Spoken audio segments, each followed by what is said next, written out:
God's story, Noah. So part of God's story is about Noah, and it begins like this. First, let's start at the beginning. God created the world to be the most perfect home, with mountains as playgrounds and oceans as swimming pools. Then God made people to be like Him and to live in it.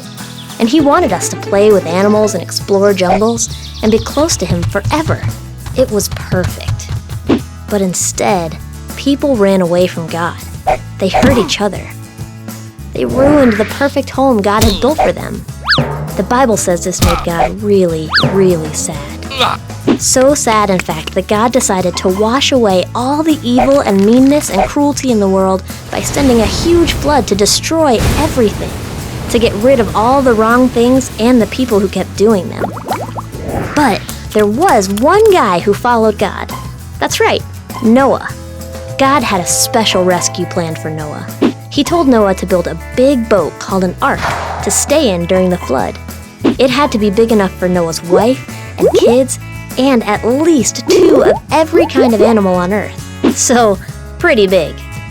And Noah had to build it in the middle of dry land, which means his neighbors probably thought he was crazy, or at least a little weird.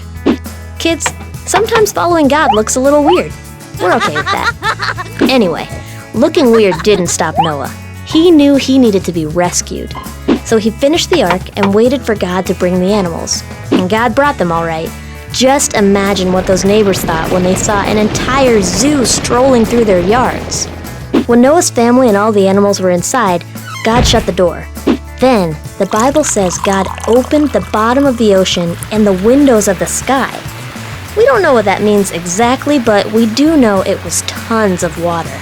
It rained like this for 40 days and 40 nights. And the rain wasn't the worst of it. Once the water stopped, it didn't go away. Noah and his family sat cooped up, floating in the ark for over a year, just waiting. And waiting and waiting. Did we mention they waited? Well, when the tops of the mountains finally started to show, Noah sent out a dove to see if there was dry land. There wasn't. A week later, he sent the dove again. The water was going down. A week later, Noah sent out the dove one last time. It didn't come back, which meant it had found a home. Noah and his family could leave the ark. The very first thing Noah did was build an altar to worship God and thank Him for His rescue.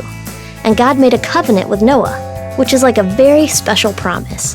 God promised never to destroy the earth with a flood, even though He knew humans would keep right on doing wrong things that made Him sad. God put a rainbow in the sky to remind Noah that He would definitely keep this promise. And just like God rescued Noah, He would one day send His own perfect Son, Jesus, to earth. Jesus would take the punishment of all people.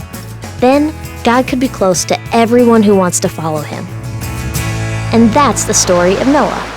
So, in case you missed it, here's the quick version. God made a perfect home. People ruined it. God was sad. He planned a flood and a rescue. Noah built an ark. Animals came. It rained. Noah waited. Dry land appeared. Noah worshipped God. God made a promise. God sent Jesus to rescue us. And that's a part of God's story.